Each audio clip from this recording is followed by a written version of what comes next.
Bismillahirrahmanirrahim. Assalamualaikum warahmatullahi wabarakatuh.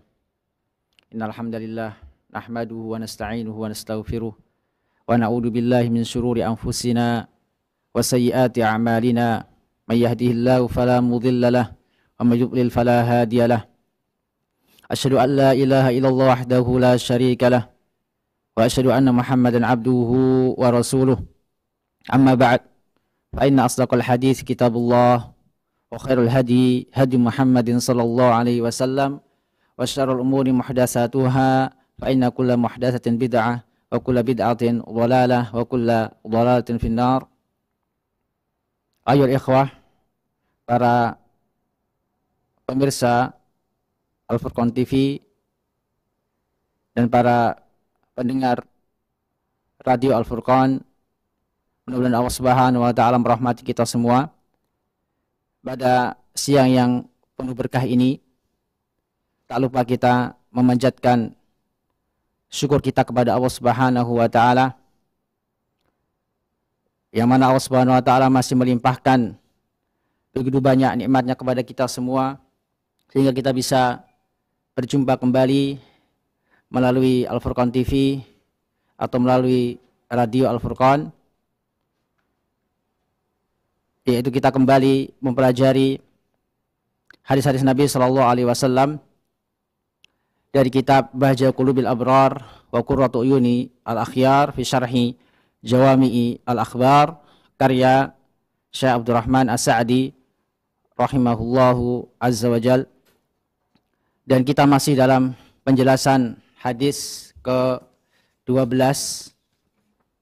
hadis Abi Hurairah radhiyallahu taala anhu, yaitu tentang al-mu'min al-qawi khairun wa ahabbu ilallah min al-mu'min ad-dha'if, yaitu seorang mukmin yang kuat itu lebih baik, lebih dicintai oleh Allah Subhanahu wa taala daripada seorang mukmin yang dhaif, yang mana hadisnya panjang sekali dan memiliki faidah-faidah yang banyak, dan kita sudah sampai pada kalimat atau penjelasan Syekh As-Sa'di dari kalimat dalam hadis ini, yaitu ihris ala ma yanfa'uk wasta'in billah wala ta'jaz. Bersungguh-sungguhlah engkau dalam segala sesuatu yang bermanfaat bagimu dan minta pertolongan kepada Allah Subhanahu wa taala dan janganlah lemah. Syekh As-Sa'di rahimahullahu taala membawakan beberapa faidah dalam penjelasannya terkait tentang perkara-perkara yang bermanfaat yang disebutkan dalam hadis yang mulia ini, yang mana perkara-perkara yang bermanfaat itu ada dua macam. Pertama, perkara-perkara diniyah, al-umur ad-diniyah, yang berkaitan dengan agama atau akhirat. Dan yang kedua, umurun dunyawiyah, perkara-perkara yang berkaitan dengan dunia.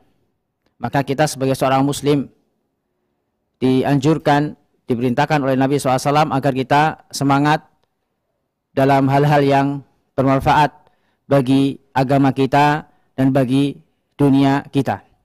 Dan dalam pertemuan sebelumnya juga kita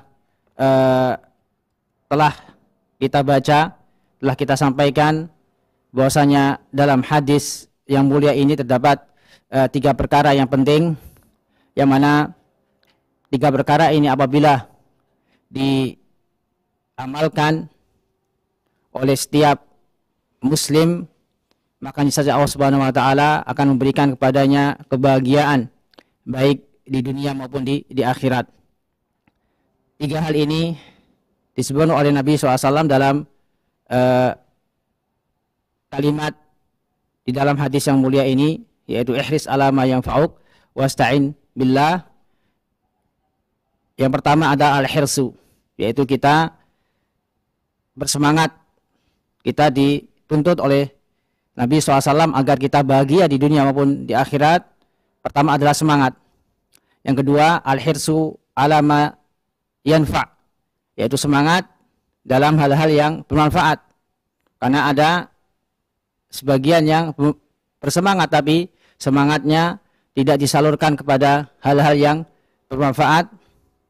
Dan yang ketiga, di samping kita memiliki keinginan, di Di samping kita memiliki semangat, kegigihan, ambisi untuk mengerjakan segala yang bermanfaat, tentunya itu tidaklah cukup.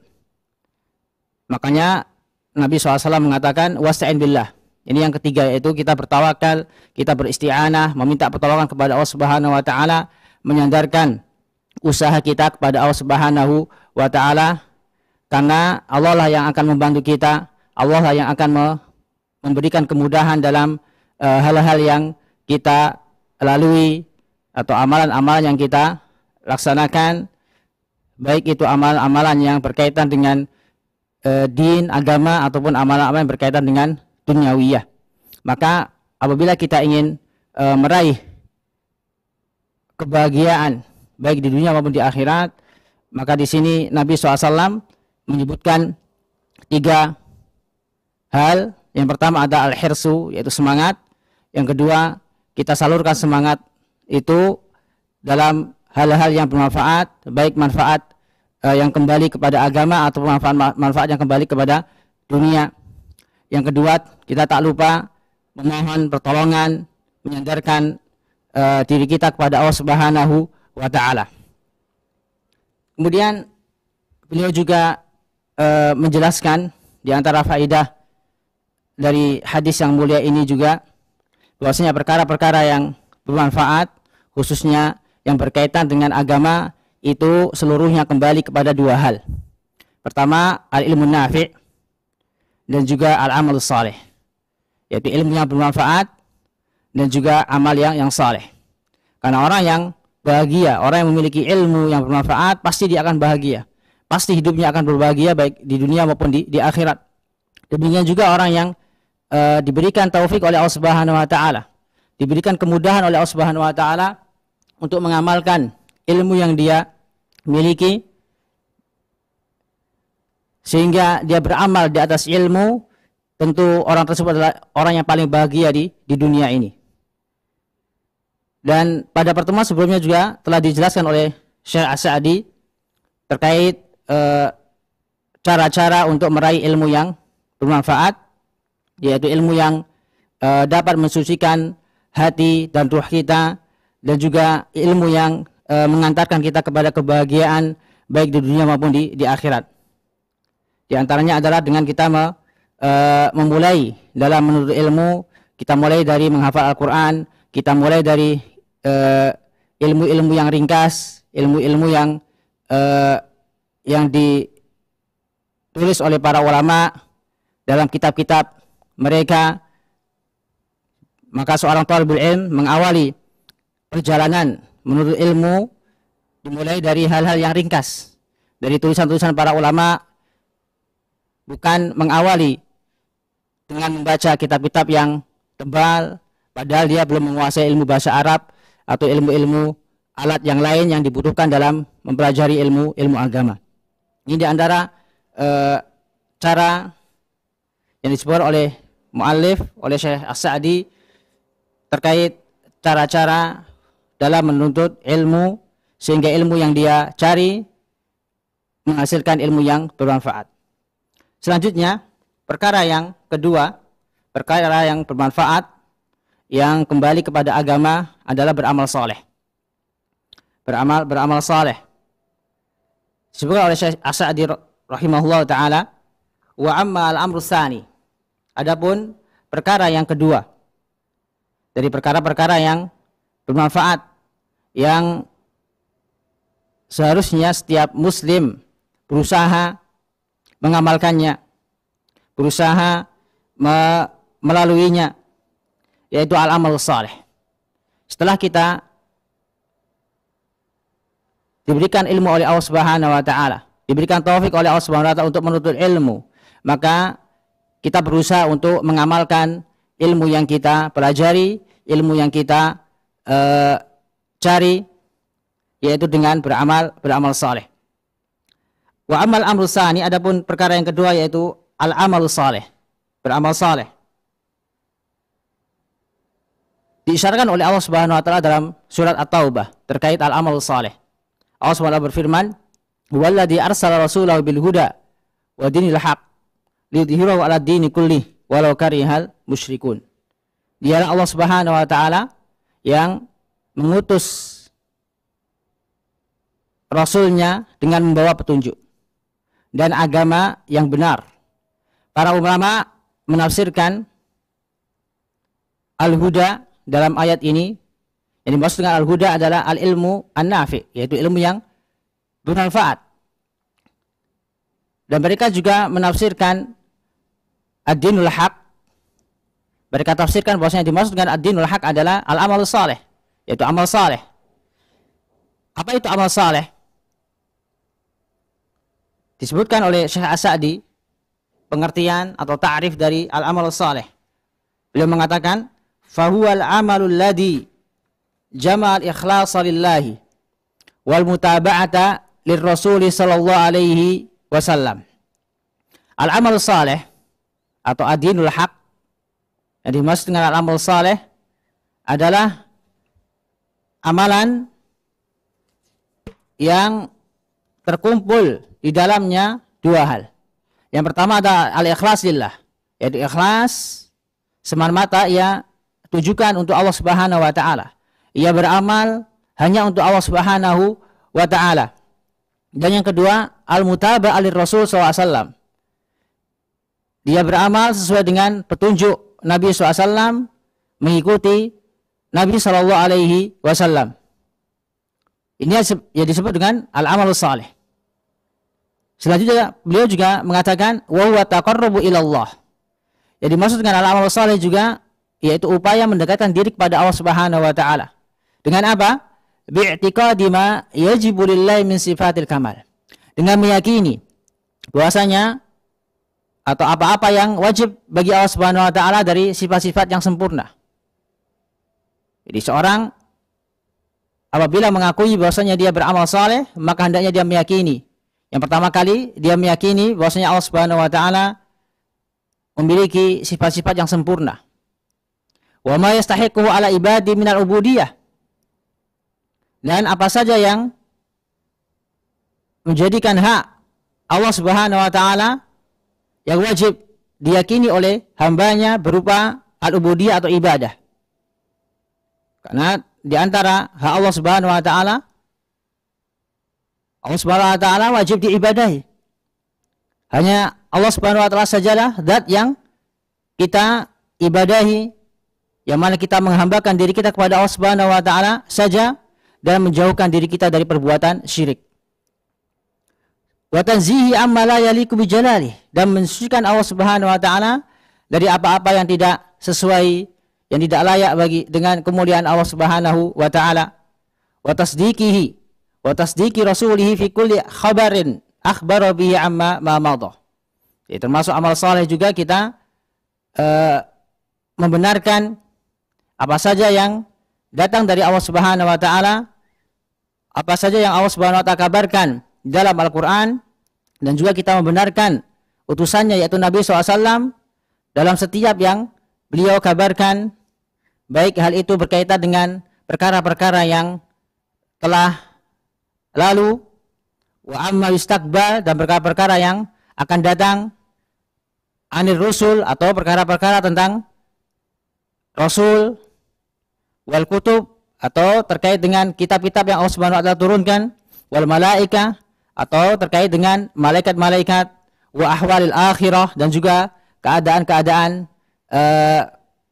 di akhirat kelak, wal jannah wan nar, dan tentang surga, tentang neraka, wassawab wal iqab, tentang pahala dan tentang hukuman atau siksaan, wa ghairu dzalik, dan yang lainnya.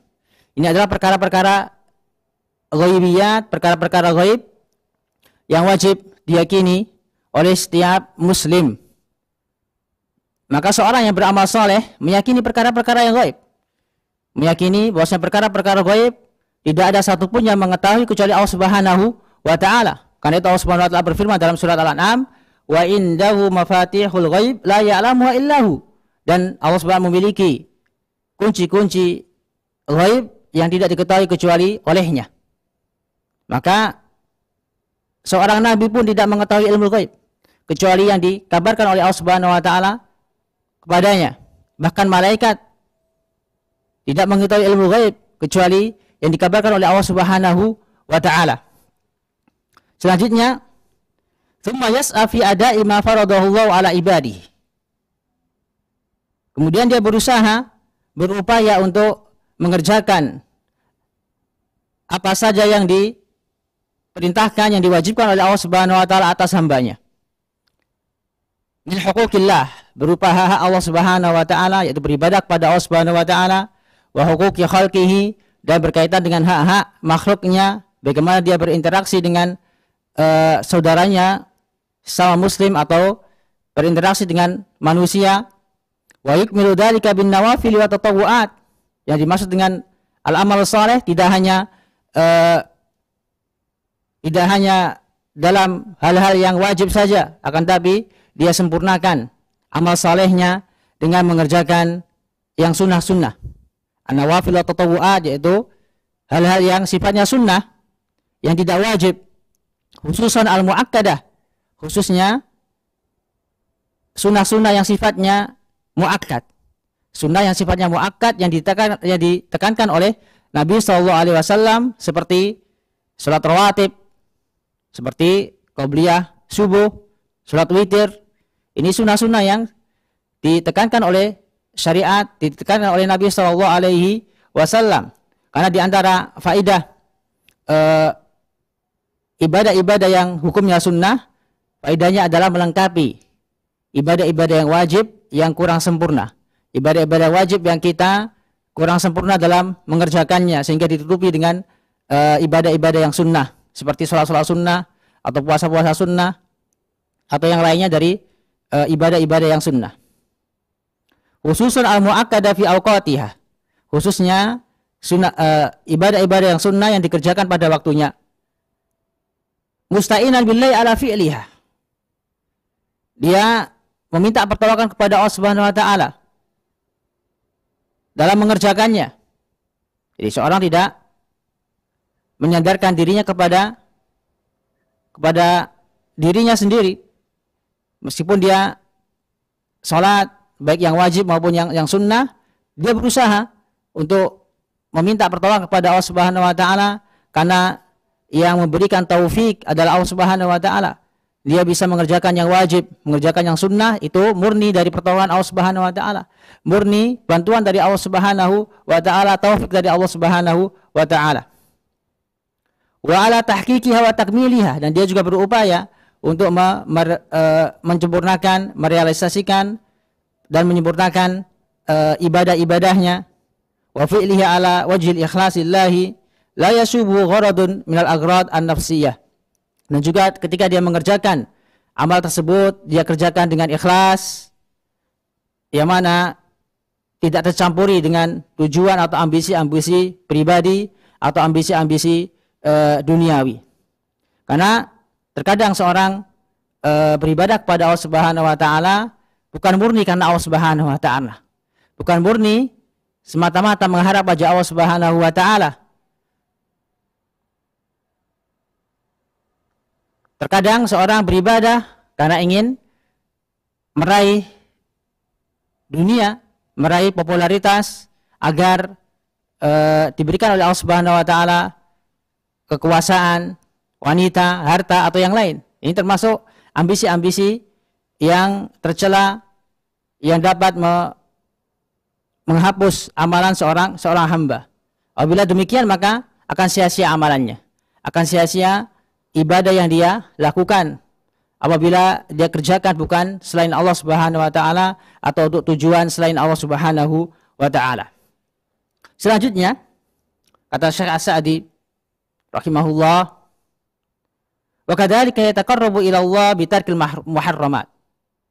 Jadi orang yang beramal saleh adalah orang yang bertaqarrub, mendekatkan diri kepada Allah Subhanahu wa taala dengan menjauhi segala sesuatu yang diharamkan olehnya, dengan menjauhi hal-hal yang diharamkan oleh Allah Subhanahu wa taala. Wa khususan allati tad'u ilaiha nufus, khususnya hal-hal yang haram yang senantiasa mengajak kepada hawa nafsu manusia, yang senantiasa hawa nafsu manusia condong atau cenderung kepadanya. wa tamilu ilaiha. Karena di antara hal-hal yang diharapkan oleh Allah Subhanahu wa taala itu ada yang sangat dicintai oleh hawa nafsu. Seperti contohnya zina atau hal-hal yang dapat menjerumuskan seorang ke dalam maksiat, ke dalam perbuatan yang diharapkan oleh Allah Subhanahu wa taala yang sangat dicintai oleh hawa nafsu. Maka seorang yang beramal saleh, termasuk amal saleh adalah meninggalkan segala sesuatu yang diharapkan oleh Allah Subhanahu wa taala, khususnya yang sangat dicintai oleh hawa nafsu.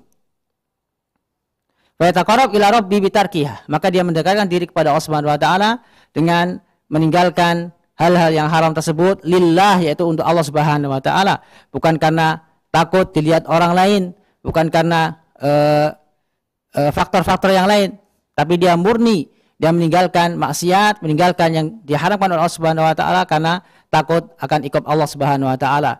Dia takut akan murka Allah Subhanahu wa taala, dia takut akan siksaan Allah Subhanahu wa taala. Kama yataqarrabu ilaihi bi fi'l ma'murat. Dia meninggalkan yang diharapkan oleh Allah Subhanahu wa taala sebagaimana dia bertaqarrub, mendekatkan diri kepada Allah Subhanahu wa taala dengan mengerjakan yang diperintahkan oleh Allah Subhanahu wa taala. Jadi beramal saleh itu bukan hanya kita mengerjakan yang diperintahkan oleh Allah Subhanahu wa taala saja. Kita juga berupaya mendekatkan diri kepada Allah Subhanahu wa taala dengan menjauhi maksiat, menjauhi segala yang diharamkan oleh Allah Subhanahu wa taala. Maka apa hasilnya? Kata Syekh As-Sa'di, "Fama tawfiqal 'abdu li suluki hadha at-tariqi fil 'amali wasta'ana Allah 'ala dzalika aflaha wa anjah." Kata Syekh As-Sa'di rahimahullah, maka kapanpun selama seorang tersebut diberikan taufik oleh Allah Subhanahu wa taala untuk menempuh jalan ini, yaitu jalan untuk beramal saleh yang disebutkan oleh Syekh As-Sa'di tadi, yaitu dengan meninggalkan yang diharapkan oleh Allah Subhanahu wa taala dan mengerjakan yang diperintahkan oleh Allah Subhanahu wa taala, dan juga ista'ana Allah 'ala dzalik, dan dia juga meminta pertolongan, bantuan dari Allah Subhanahu wa taala, maka apa hasilnya? Aflaha wa anjah. Maka dia akan tergolong sebagai orang-orang yang beruntung, orang-orang yang sukses, orang-orang yang bahagia di dunia maupun di akhirat. Wa kana kamaluhu bihasabi ma qama bihi min hadhil umur wa naqsu bihasabi ma fatahu minha. Adapun kesempurnaan amalnya, kesempurnaan amal yang dia lakukan itu sesuai dengan atau tergantung dari perkara-perkara yang dia laksanakan. Perkara-perkara yang dia laksanakan dan usaha-usaha yang dia lakukan dalam beramal saleh. Demikian juga naqsuhu, kekurangan amal saleh tersebut sesuai dengan yang luput darinya. Sesuai dengan yang luput darinya dari perkara-perkara yang disebut oleh As-Sa'di rahimahullahu taala. Maka apabila seorang ingin beramal saleh, hendaknya dia memperhatikan hal-hal yang tadi sudah disebutkan oleh Syekh As-Sa'di rahimahullahu taala. Maka kesimpulan dari faidah yang disebutkan oleh Syekh As-Sa'di bahwasanya al-amal saleh itu mencakup perkara-perkara hati atau keyakinan, dan juga al-amaliyah, yaitu amalan-amalan yang dikerjakan oleh anggota badan. Karena tadi disebutkan bahwasanya al-amal saleh itu diantaranya adalah meyakini apa saja yang wajib bagi Allah Subhanahu wa taala dari sifat-sifat yang sempurna, dan diantara sifat-sifat atau kita meyakini bahwasanya Allah Subhanahu wa taala memiliki sifat-sifat yang sempurna, kita mensucikan Allah Subhanahu wa taala dari sifat-sifat yang kurang sempurna, dan juga kita mempercayai perkara-perkara yang gaib. Karena seorang yang beramal tentunya didasari dengan keyakinan. Didasari dengan keyakinan yang kuat, iman yang kuat. Karena berapa banyak orang yang beramal saleh tapi niatnya kurang baik. Beramal saleh tapi tidak sesuai dengan tuntunan Nabi sallallahu alaihi wasallam. Kita bisa lihat bagaimana firqah Khawarij. Bagaimana kelompok Khawarij yang dikatakan oleh Nabi sallallahu alaihi wasallam, tahkiruna salatakum ala salatihim. Kalian merasa sedikit, merasa kurang, sholat-sholat kalian terlihat kurang dibandingkan sholat-sholat mereka, merasa kurang dibandingkan sholat-sholat mereka. Siyamukum ala siyamihim, bahkan puasa-puasa kalian, kata Nabi SAW, tidak lebih baik daripada puasa-puasa mereka. Karena di antara ciri-ciri orang Khawarij, mereka sangat bersemangat dalam beramal. Mereka sangat bersemangat dalam beramal saleh, tapi keyakinan mereka rusak. Mereka mengkafirkan orang-orang yang tidak berhukum dengan hukum Allah.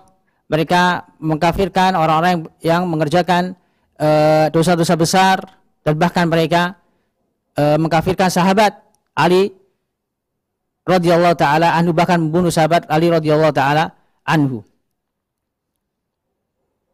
Maka seorang yang beramal saleh hendaknya dia meyakini atau mendasari amal soleh dia dengan niat yang ikhlas dan juga sesuai dengan petunjuk Nabi Shallallahu Alaihi Wasallam, sehingga dia akan berbahagia, dia akan beruntung kelak di akhirat. Selanjutnya beliau menjelaskan, wa ammal umur an-nafi'ah fid dunya. Adapun perkara-perkara yang bermanfaat, maka kapanpun seorang hamba dalam dia mencari rezeki, dalam dia melalui kehidupan dunia, yang mana dia melalui kehidupan dunia yaitu dalam mencari rezeki dengan maksud-maksud yang mulia ini, dan dia menempuh jalan yang paling bermanfaat baginya, yang sesuai dengan keadaannya, maka segala gerak-geriknya, segala usahanya itu dinilai sebagai qurbah, ibadah yang dia mendekatkan diri kepada Allah SWT dengannya. Maka seorang yang bekerja dengan niat yang telah kita sebutkan tadi, seorang yang berusaha bekerja mencari rezeki dengan usaha-usaha atau dengan niat yang telah kita sebutkan tadi, ikhlas untuk mencari ridha Allah Subhanahu wa taala, untuk menunaikan kewajibannya, menafkahi dirinya, keluarganya, dan agar tidak meminta-minta kepada orang lain, maka itu dinilai sebagai ibadah, dinilai sebagai taqarrub atau mendekatkan diri kepada Allah Subhanahu wa taala, termasuk ibadah kepada Allah Subhanahu wa taala. Wa min tamami dzalik, dan termasuk kesempurnaan hal tersebut, alla yattakil abdu ala haulihi wa quwwatihi wa dakaihi wa ma'rifatihi. Maka akan semakin sempurna tatkala seorang bertawakal. Seorang bertawakal kepada Allah Subhanahu wa taala, tidak bertawakal kepada atau menyandarkan kepada kemampuannya, kekuatannya, kecerdasannya, pengetahuannya, wa hidkihi bi ma'rifatil asbabi wa idaratihi, dan dia tidak menyandarkan keahliannya dalam mengetahui sebab-sebab atau usaha-usaha yang dia lakukan. Jadi dia murni usahanya disandarkan kepada Allah Subhanahu wa taala.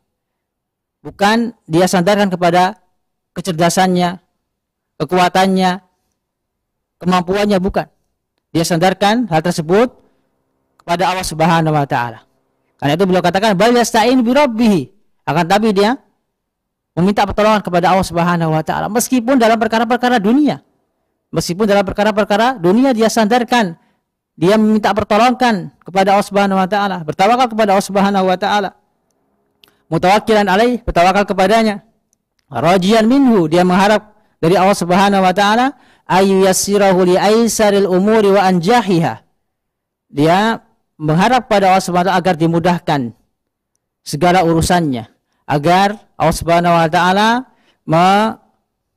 menjadikan dia sukses, menjadikan dia mudah dalam meraih cita-citanya atau keinginannya, wa aqrabu wa tahsila li muradihi, dan Allah Subhanahu wa taala mudahkan dia dalam meraih keinginannya, wa yas'al rabbahu ayyubarika lahu fi rizqi, dan dia juga meminta kepada Allah Subhanahu wa taala agar diberkahi rizkinya, agar diberkahi rizkinya oleh Allah Subhanahu wa taala. Maka di sini kita bisa mengambil manfaat dari penjelasan Syekh As-Sa'di bahwasanya dalam urusan dunia pun kita hendaknya bertawakal kepada Allah Subhanahu wa taala, yaitu dengan menempuh sebab-sebab, baik sebab yang sifatnya kauni ataupun sifatnya syar'i, dengan berdoa, dengan usaha yang halal, bukan usaha-usaha yang haram yang dimurkai oleh Allah Subhanahu wa taala atau yang dilarang oleh Allah Subhanahu wa taala, yang tentunya dengan niat yang ikhlas semata-mata karena Allah Subhanahu wa taala. Kalau kita melihat burung saja, burung atau hewan-hewan yang lain, mereka mencari rezeki, mereka berusaha, tidak diam diri, berusaha untuk mencari makanan. Karena Nabi SAW pernah bersabda, mana diriwayatkan oleh Imam Ahmad dan yang lainnya dari sahabat Umar bin Khattab radhiyallahu taala anhu, Nabi SAW bersabda, "Lau kuntum tawakkaltum 'ala Allah haqqa tawakkuli la razaqakum kama yarzuqut tayr yaghdu khumasan wa yaruhu bitanan." Kalau seandainya kalian bertawakal kepada Allah Subhanahu wa taala dengan sebenar-benar ketawakal, maka niscaya Allah Subhanahu wa taala akan memberikan rizki kepada kalian sebagaimana Allah Subhanahu wa taala memberikan rizki kepada seekor burung, yang mana seekor burung tersebut keluar dari sangkarnya, keluar dari rumahnya dalam keadaan perut kosong, kemudian dia kembali ke sangkarnya atau ke rumahnya dalam keadaan perut yang terisi atau dalam keadaan kenyang.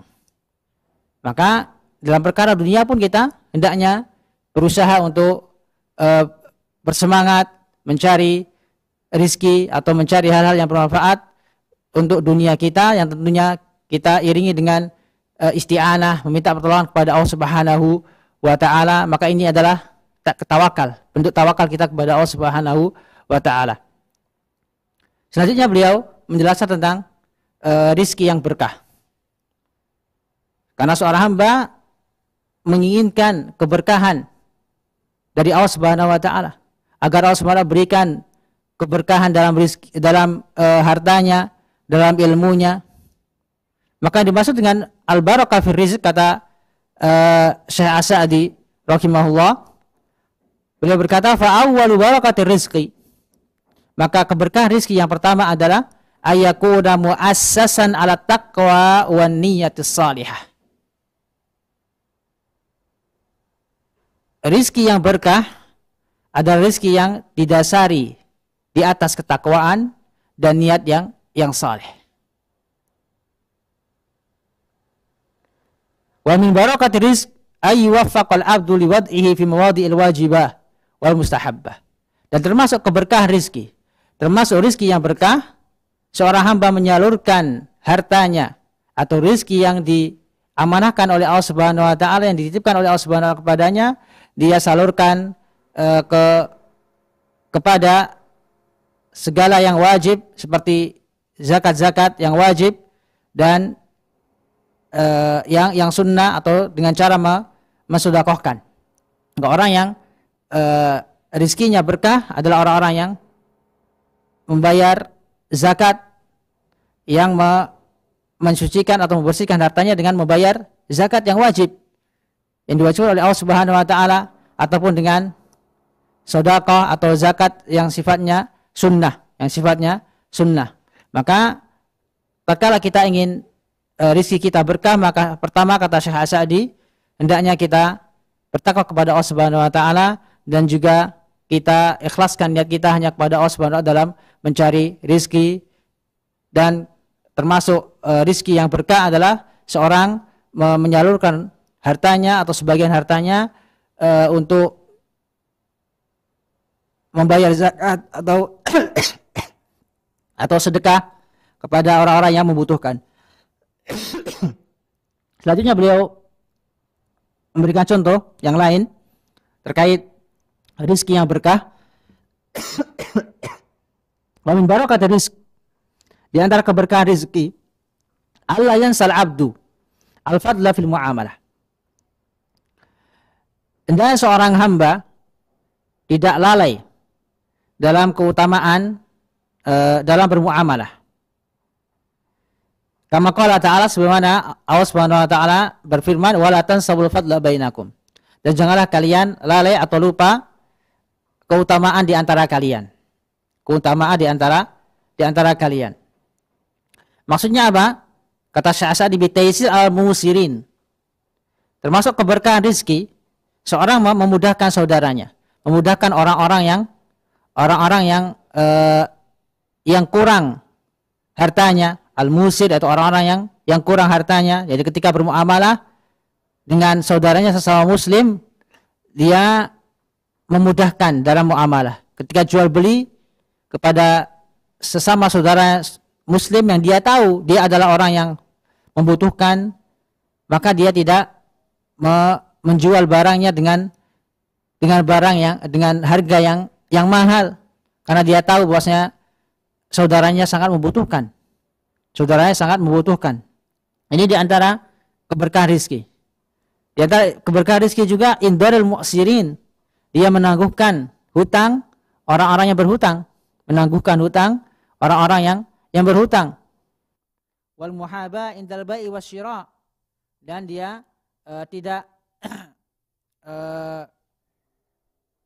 memberatkan saudaranya dalam jual beli.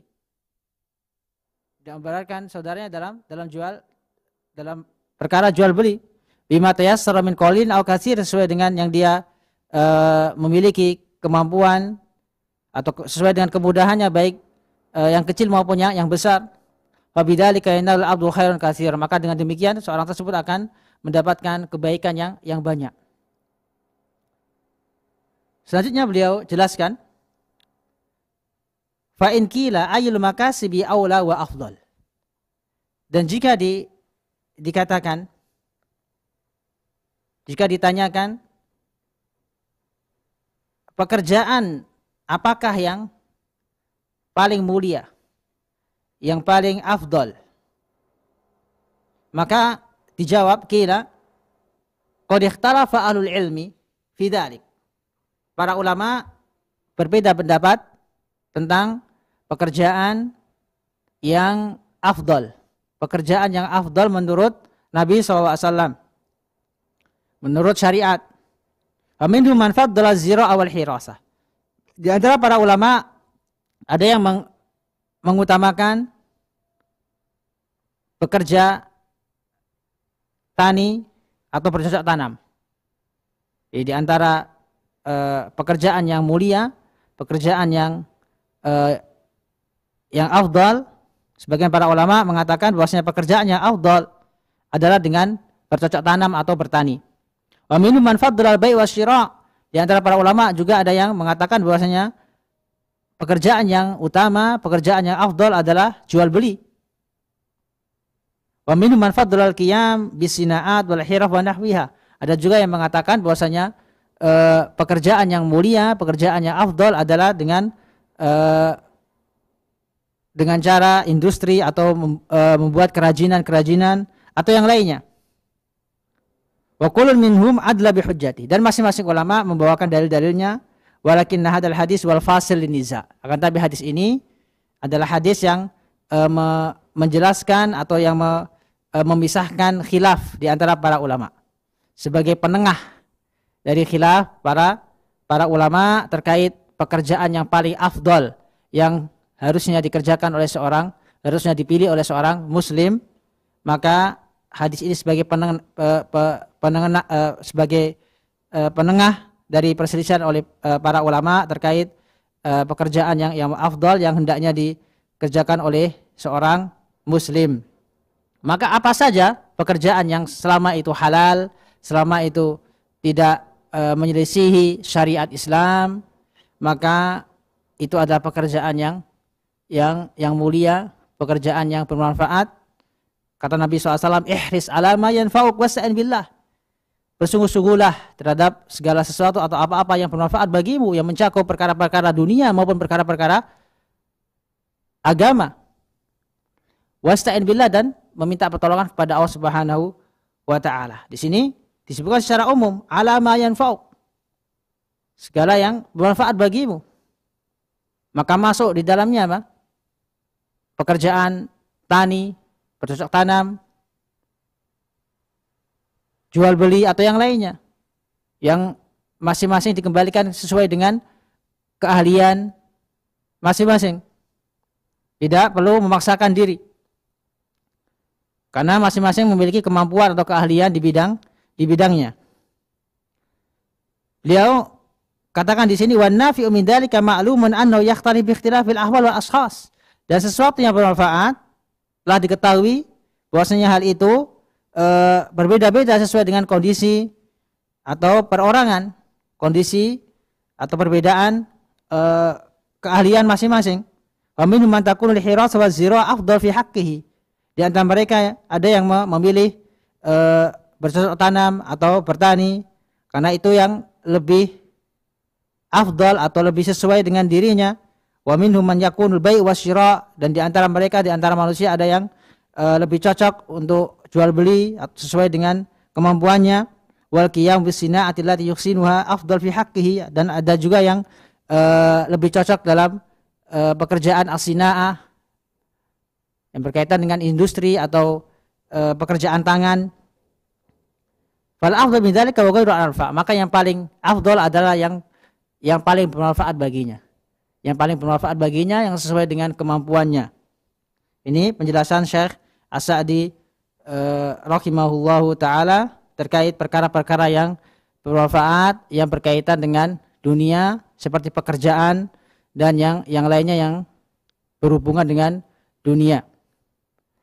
Maka beliau akhiri dengan penjelasan beliau, wassalawatullahi wassalamu ala man u'tiya jawami al-kalim wa nawafi'ihi. Maka beliau pun bersalawat kepada Nabi SAW yang mana Allah Subhanahu wa taala telah memberikan kepadanya kalimat-kalimat yang ringkas namun memiliki manfaat-manfaat yang banyak atau faidah-faidah yang banyak. Insyaallah kita lanjutkan penjelasan dari penggalan hadis ini, yaitu hadis ke-12, yaitu kalimat law anni wa in asabaka syai'un falatakul law anni fa'altu kada kana kada walakin kul qaddarallahu ma syaa fa'al fa inna law taftahu amal syaitan. Insyaallah kita akan jelaskan atau kita akan baca penjelasan Syekh As-Sa'di terkait penggalan hadis yang belum kita baca penjelasannya. Allah taala alam. Maka kesimpulan dari hadis yang mulia ini atau dari kajian kita pada siang hari ini, khususnya terkait faidah dari penggalan hadis ihris ala ma yanfa'uk wasta'in billah, bersungguh-sungguhlah engkau dalam hal-hal yang bermanfaat bagimu dan memintalah pertolongan kepada Allah Subhanahu wa taala, wala ta'jas, dan janganlah engkau lemah atau malas. Maka di antara faedah yang bisa kita ambil dari hadis yang mulia ini, pertama bahwasanya perkara-perkara yang bermanfaat itu ada dua. Pertama berkaitan dengan agama, yang kedua berkaitan dengan dunia. Adapun yang berkaitan dengan agama itu kembali kepada dua perkara, yaitu ilmu yang bermanfaat dan juga amal yang saleh. Amal yang saleh. Maka seorang apabila ingin meraih kebahagiaan di dunia maupun di akhirat, maka hendaknya dia mengamalkan hadis yang mulia ini. Yang pertama, dia bersungguh-sungguh memiliki semangat. Yang kedua, dia salurkan semangat dia pada hal-hal yang bermanfaat. Yang ketiga, tak lupa dia meminta pertolongan kepada Allah Subhanahu wa taala. Di antara faedah dari hadis yang mulia ini juga bahwasanya seorang muslim dituntut oleh Nabi SAW, oleh syariat Islam, untuk bersemangat dalam hal-hal yang bermanfaat bagi kehidupan dunianya, seperti mencari rezeki. Seperti mencari rezeki atau bekerja, dia niatkan dalam bekerja untuk menafkahi dirinya, menafkahi keluarganya, atau menafkahi orang-orang yang menjadi tanggungannya. Dan juga dia niatkan pula dalam bekerja, dia niatkan agar dia cukup dan tidak sampai meminta-minta kepada orang lain. Dan juga dia berusaha untuk meninggalkan pekerjaan-pekerjaan yang haram, yang dimurkai atau yang dilarang oleh Allah Subhanahu wa taala, dan tak lupa dia meminta pertolongan kepada Allah Subhanahu wa taala agar dimudahkan dalam pekerjaannya, agar dimudahkan dalam langkahnya, dan agar diberkahi usahanya. Diberkahi usahanya. Nah, kita cukupkan sampai di sini. Mudah-mudahan yang sedikit yang bisa kita pelajari pada kesempatan yang mulia ini kita bisa mengambil manfaat. Wallahu taala alam. Kita akhiri dengan bacaan kafaratul majlis. Subhanakallahumma wa bihamdika asyhadu an la ilaha illa anta astaghfiruka wa atubu ilaik. Wassallallahu ala Muhammadin wa ala alihi washabihi wasallam. Wassalamualaikum warahmatullahi wabarakatuh.